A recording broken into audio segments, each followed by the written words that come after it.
Phela kumele ukhumbule ukuthi akubona bonke abantu abazokubona ujabulile, akubona bonke abantu abazothokoza ngaso sonke isikhathi izinto mazikhambela kahle, and akubona bonke abantu abazothanda ukuthi ube notho lalela la. Thula umphefumulo wami. Thula kanjalo-ke angingabisakhuluma. Noma ubuhlungu buzamlandelana kodwa wena ibambe kanjalo ungabisakhuluma.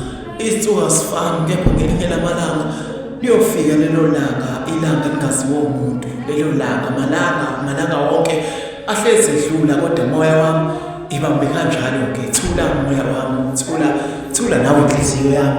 Ungakhulumi kakhulu, ungabisakhala.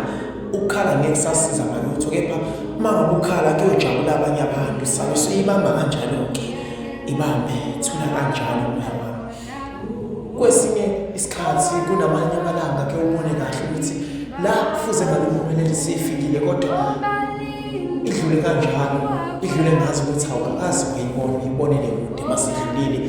Ingakho mina ngithume yami inhliziyo ngithi mayithule lesikhathi, mayithule mhlawumbe elinye lamalanga uyofika. Kodwa-ke kusizani ngoba nethemba thina abanye sesinokulilahla noma lifika ithemba sengathi alizile kuthina, mhlawumbe lize ehlumeni okanye nabangani. Moya wami thula kanjalo, ibambe kanjalo.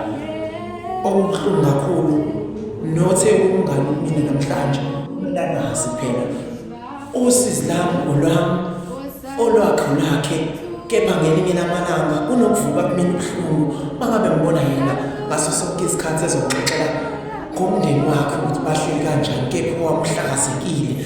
Moya wami thula njalo, ziningi izinkinga ngiyakwazi lokho, kepha umoya wami mawuthule mhlawumbe ngelinye ilanga lezi zinyembezi engizikhala namhlanje ziyosuka.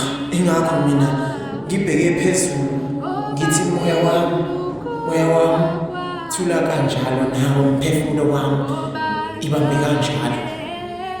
Ungixolele-ke mhlawumbe nokhaya kwami lenkondlo uma kudlulele kweyakho inhliziyo kabuhlungu, sabe siwuxola phela bengimane ngisho nje nami, bengimane ngithulisa le nhliziyo elapha kimi ngoba sengathi inokukhala njalo nsuku zonke, alikho lamahhala.